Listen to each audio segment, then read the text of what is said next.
Hello दोस्तों, welcome to E exam alert transcription number 4 840 words.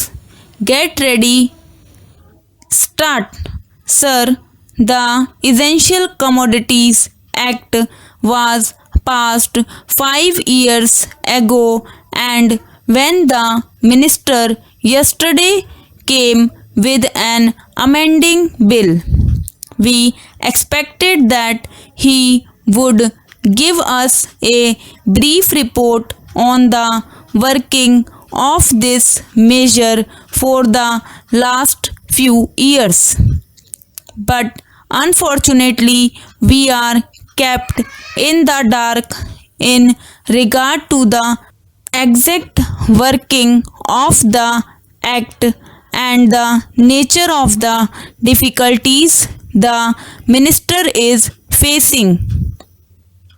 Sir, as far as I know, many of the provisions of this enactment have been observed more in violation by his agent at the state level.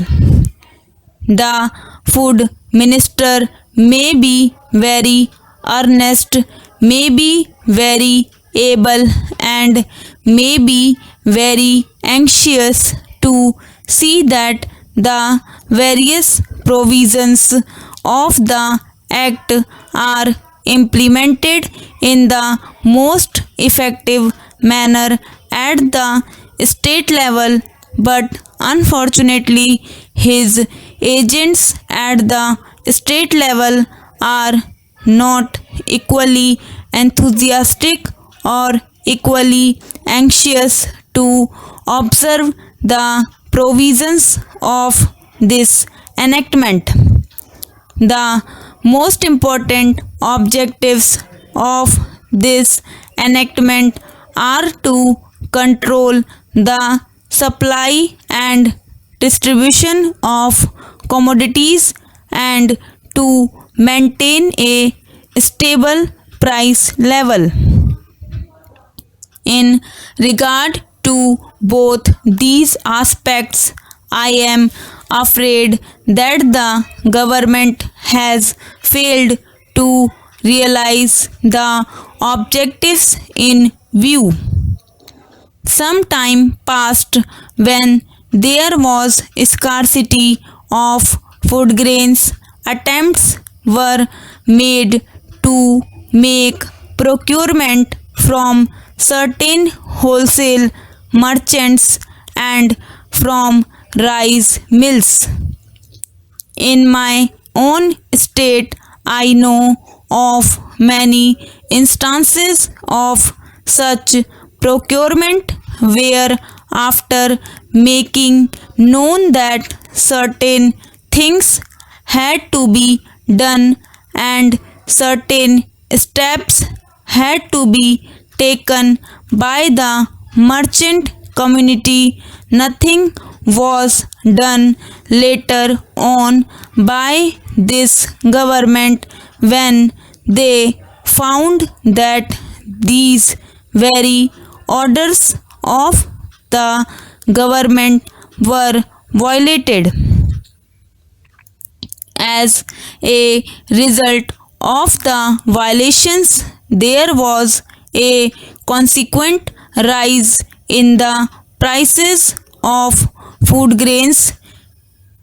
In respect of other commodities like iron and steel, paper, etc., we see a lot of speculative activities, but the provisions of the Act have not been brought to bear on them. Perhaps no case of prosecution was launched against those people who contravened the various provisions of the Act. We are interested to know in how many cases the government have taken steps to prosecute individuals who have violated the various sections of the Act. The minister said that the powers under the Act were not adequate.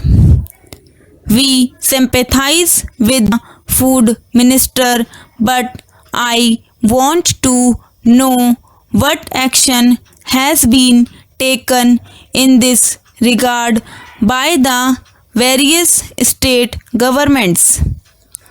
In regard to the amending provision, I want to know from the minister what would be his difficulty even if minor offences are taken to courts of law. For instance, the Motor Vehicles Act deals with various offences, both major and minor, and various minor offences under the Act are taken to courts and people are prosecuted. What is the difficulty in taking these cases of a minor nature to courts of law? There the people will have some safety that they will get a hearing, and if the offences are really offences, then they would be prosecuted. Otherwise, they will be acquitted. Here, the minister says that there should be a security deposit. If there is a violation of a particular provision of the enactment, then the executive authority will have the power either to confiscate a part of the amount or the whole of the amount. We are clothing the executive authority with more powers.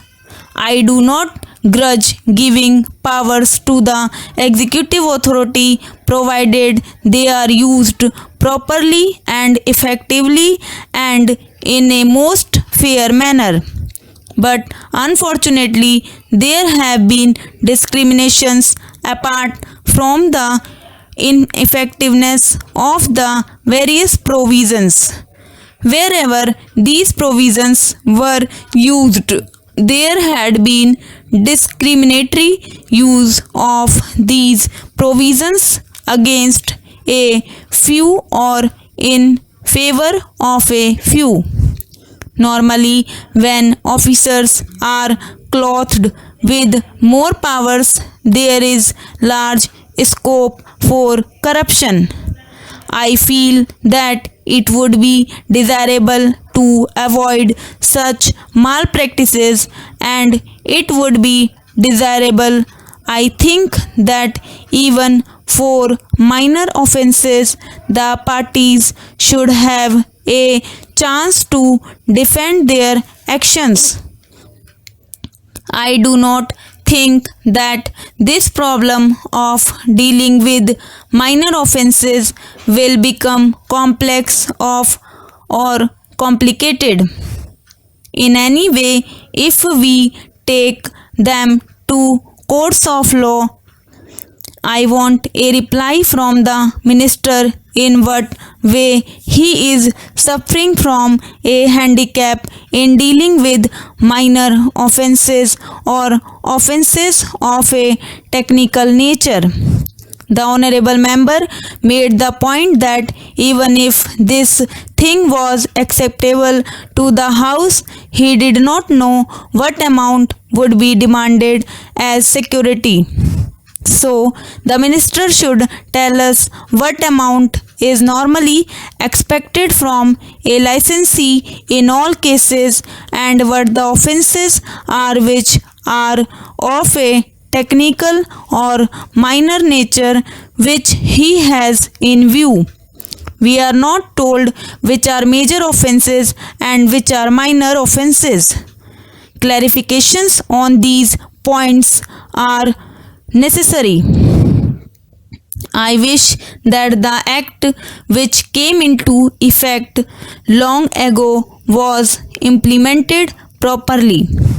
I know that the minister here is very earnest in implementing it, but his colleagues at the state level and at the central level are disappointing him. Thank